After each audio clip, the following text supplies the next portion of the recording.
स्वाध्याय 1 चौथी रकम साबित करो कि नीचे आपेली चारे शरतो समकक्ष है।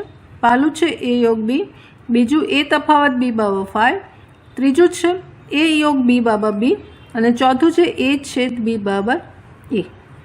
आ जो साबित करना है एनो मतलब है कि जो ए तो बीजू, पहलू जो पहलू तो बीजू, बीजू तो तीजू, तीजू तो चौथू और चौथू तो पहलू। आ रीते अहींया साबित करवानुं छे।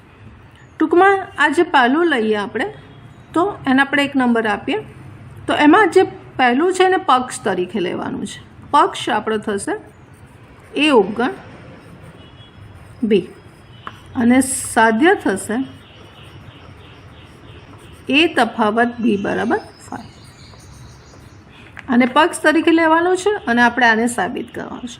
હવે આ તમને ખબર હોવી જોઈએ કે એ તફાવત બી બરાબર 5 मतलब એ છેદ બી ડેશ બરાબર 5। આ બંને સરખું છે, આ યાદ રાખવાનું।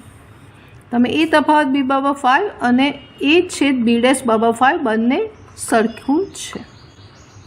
આ પક્ષનો ઉપયોગ કરીએ છીએ આપણે। પહેલાં જો આ સાધ્ય છે, હવે આપણું આ કરીએ કે આ કરીએ, બરાબર। આ કરીશું તો આ જ લખાશે ને આ લાવીશું તો પણ આ લખાશે। આપણે આને જોઈએ છે પહેલાં। તો આપણી પાસે પક્ષ છે એ ઉપગણ બી। હવે આપણે જવાનું છે એ છેદ બી ડેશ તરફ। આપણી પાસે એ છે તો બંને બાજુ હું બી ડેશ અને છેદ ક્રિયા કરું છું, બરાબર। ઉપગણ આ બી છેદ બી ડેશ આ ક્રિયા કરું, છેદ ક્રિયા કરું છું બી ડેશ સાથે। હવે અહીંયા શું થશે? આ તો અહીંયા રહેશે। આપણે સાબિત શું કરવાનું છે? હા, હવે એક વસ્તુ એ સમજી લઈએ કે આ સાબિત કરવાનું છે मतलब એ છેદ બી ડેશ ઉપગણ ખાલીગણ અને ખાલીગણ ઉપગણ એ છેદ બી ડેશ એવું કરવું પડે।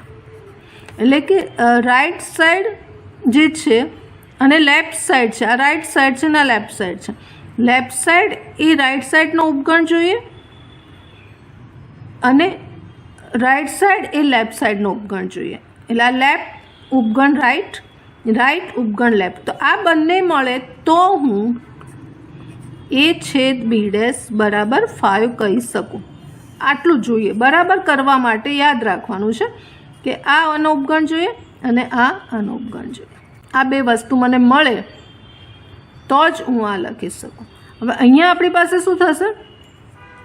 માટે એ છેદ બી ડેશ ઉપગણ અને આ ખાલી ગણ મળે હંમેશા। એ ખબર છે કે ગણ અને ગણનો પૂરક ગણ એનો છેદગણ હંમેશા ખાલી ગણ, આ ગુણધર્મનો ઉપયોગ કર્યો।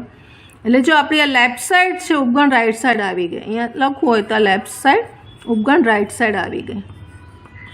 હવે રાઈટ સાઈડ ઉપગણ લેફ્ટ સાઈડ લાવવાની છે। કોઈ છે 5 ઉપગણ પણ 5 ઉપગણ એ છેદ બી ડેશ છે, આને આપણે 1 નંબર આપીએ, આને 2 નંબર આપીએ। આનું કારણ શું? તો 5 એ દરેક ગણનો ઉપગણ છે જ।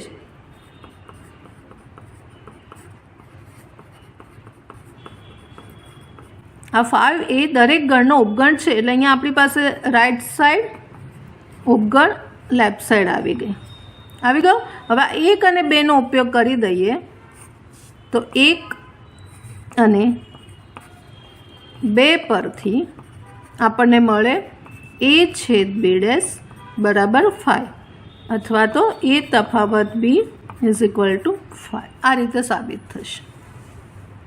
આ રીતે આ સાબિત થશે। એટલે આ વસ્તુ યાદ રાખવાની છે। ઇક્વલ માટે કરવા માટે બંને સાઈડના ઉપગણો જોઈએ, એ આપણે અહીંયા કર્યું અને એ રીતે આપણે કર્યું। હવે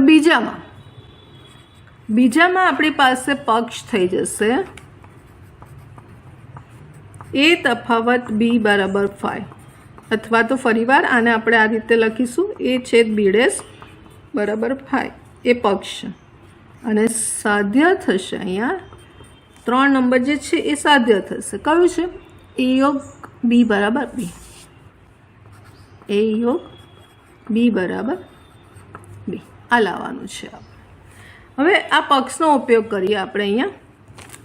તો આપણી પાસે આ પક્ષ છે એ છેદ બી ડેશ બરાબર 5 બરાબર. પક્ષ ઉપરથી આપણે આ લખી શકીએ. આપણે જવાનું છે અહીંયા, આ સાધ્ય છે એની તો આપણે શું જોઈએ છે? એ યોગ બી જોઈએ છે. હવે અહીંયા એ યોગ બી કરીએ એટલે યોગ ક્રિયા કરીશું. એ છેદ બી ડેશ, એ તો છે જ, એ તો અહીંયા જ છે જ, એટલે બી સાથેની યોગ ક્રિયા કરીએ એટલે 5 યોગ બી થશે. હવે અહીંયા ગુણધર્મ જે વિભાજનનો છે એનો ઉપયોગ કરીએ તો એ યોગ બી આ છેદ બી ડેશ છેદ યોગ બી ઇઝ ઇક્વલ ટુ અહીંયા યોગ છે 5 યોગ બી એટલે હંમેશા બી આવશે. હવે આનો ઉપયોગ કરીએ તો શું આવશે? યુ આવશે બરાબર. તો એ યોગ બી છેદ યુ ઇઝ ઇક્વલ ટુ બી. હવે આ બંનેનો જ છે તો છેદમાં નાનો ગણ હશે તે જ આવશે. યુ તો મોટો સાર્વત્રિક છે એટલે આનો જવાબ શું આવે? એ યોગ બી આવશે આખાનો. એ યોગ બી ઇઝ ઇક્વલ ટુ બી માટે એ યોગ બી ઇઝ ઇક્વલ ટુ બી, જે આપણે આપણું સાધ્ય હતું જ એ લાવી દીધું છે. આ પક્ષ ઉપયોગ કરી અને જે ગુણધર્મો છે એ વાપર્યા છે આપણે વચ્ચે વચ્ચે.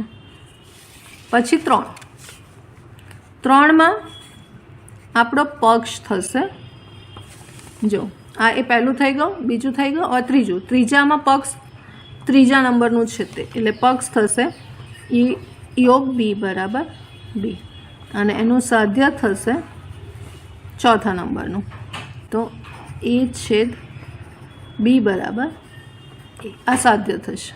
આ રીતે બે વસ્તુ આપણને મળે. હવે અહીંયા આપણે પક્ષનો ઉપયોગ કરીશું. પહેલાં એ યોગ બી બરાબર બી પક્ષમાં આપેલું છે એના પ્રમાણે આ લખીશું. આપણે આના તરફ જવાનું છે. હવે અહીંયા આપણને છેદ એ લઈ લઈશું કારણ કે એ છેદ બી જોઈએ છે ને. અહીંયા બી છે તો અહીંયા હું છેદ બી એ લઈ લઉં તો મને આ વસ્તુ તો મળી જાય છે. તો અહીંયા આપણે એ યોગ બી છેદ એ ઇઝ ઇક્વલ ટુ આ બી છેદ એ બરાબર. બંને બાજુ શું કરી? છેદ ક્રિયા કરી. કોની સાથે? એ સાથે કરી બંને બાજુ.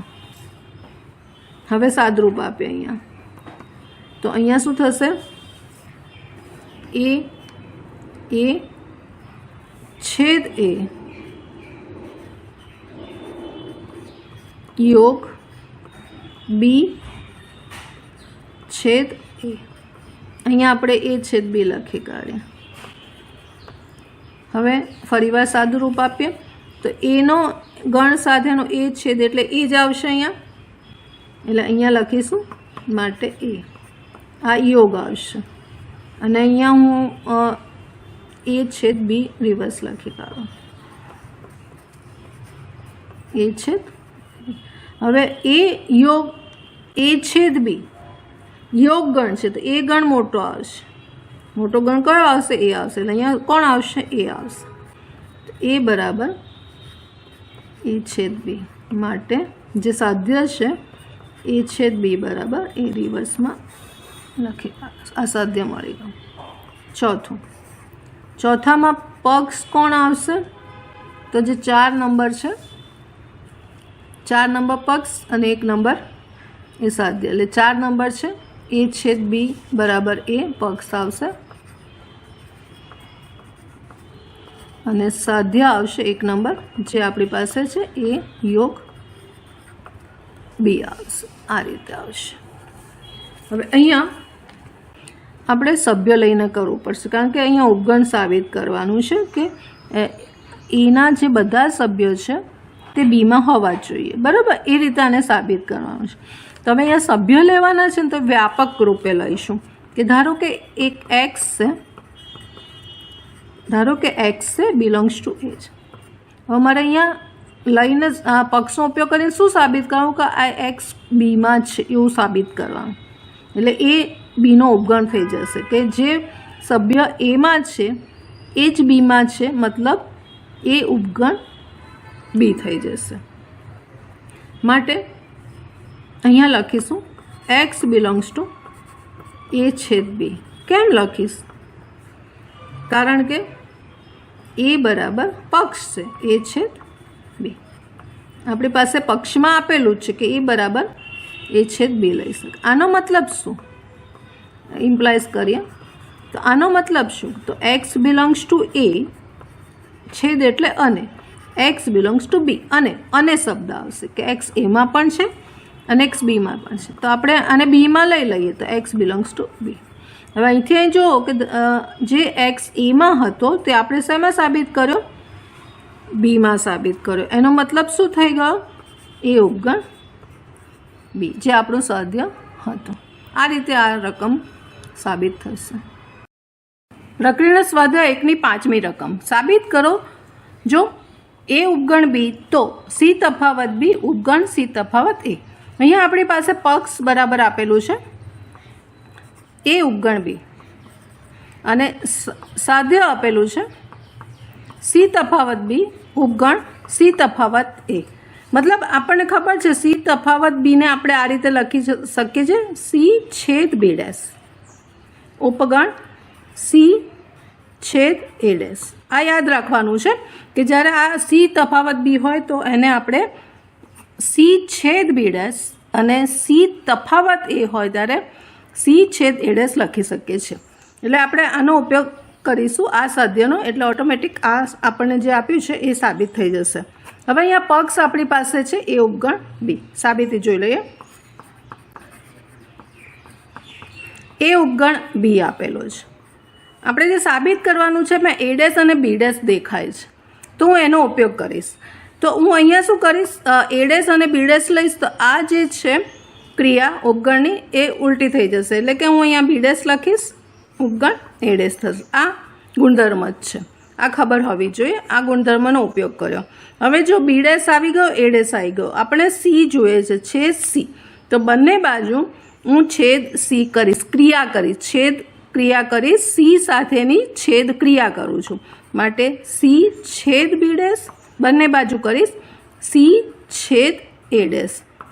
અને માટે આને આપણે કહીએ છીએ સી તફાવત બી ઉપગણ સી તફાવત એ. એટલે આ રીતે આ સાબિત થશે. એક આ ફોર્મ્યુલા વાપરી અને બાકી જે ક્રિયા કરી છે તે. પ્રક્રિયા સ્વાધ્યાય 1ની 6ઠ્ઠી રકમ, કોઈપણ ગણ એ અને બી માટે સાબિત કરો. પાલું છે એમાં રિઝલ્ટ એ બરાબર એ છેદ બી યોગ એ તફાવત બી અને બીજું છે એ યોગ બી તફાવત એ બરાબર એ યોગ બી. હવે આપણે એમાં પાલું સાબિત કરીએ તો પાલું જે છે એનું રિઝલ્ટ લખીએ પહેલાં તો એ બરાબર એ છેદ બી યોગ એ તફાવત બી છે. હવે આ જે રાઈટ સાઈડ છે ત્યાંથી આપણે જઈશું, રાઈટ સાઈડ લખીએ છીએ. રાઈટ સાઈડ બરાબર છે એ છેદ બી યોગ એ તફાવત બી. ફરીવાર એ છેદ બીની જગ્યાએ એમ જ રાખીશું અને યોગ અહીંયા આપણને ખબર છે કે આની જગ્યાએ એ તફાવત બીની જગ્યાએ લખાશે એ છેદ બી ડેશ. આ રિઝલ્ટ બંને સરખા છે. હવે આપણે જે વિભાજનના ગુણધર્મ છે એનો ઉપયોગ કરીએ તો આ એ અને એ છે એટલે અહીંયા એ લખાશે, વચ્ચે આ છેદ આવશે અને બાકી છે બી અને બી ડેશ.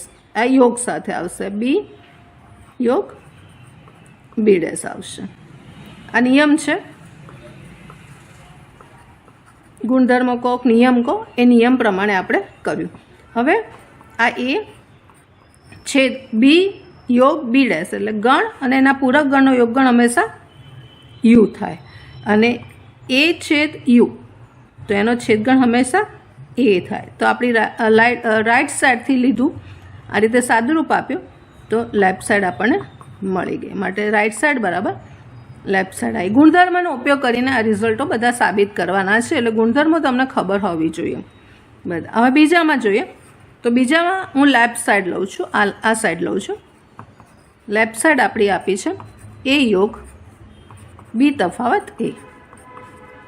તો અહીંયા ફરીવાર એ યોગ, અહીંયા શું લખીશું બી છેદ એ ડેશ લખીશું, બી છેદ એ ડેશ લખીશું અને અહીંયા પણ આપણે ગુણધર્મ વાપરીશું તો એ યોગ બી અને છેદ આવશે, આ છેદ આવશે એ યોગ એ ડેશ. ફરીવાર એ યોગ એ ડેશ એટલે ફરીવાર યુ આવશે, એટલે એ યોગ બી છેદ યુ આવશે. અને યુ અને આ ગણ, કોઈ પણ ગણનો યુ સાથેનો છેદગણ એ પોતે જે ગણ હોય એ જ આવે. એટલે અહીંયા બચશે ખાલી એ યોગ બી. એ આપણી રાઈટ સાઈડ છે. એટલે આ રીતે થશે. આ બધા ગુણધર્મથી આપણે કરી રહ્યા છીએ.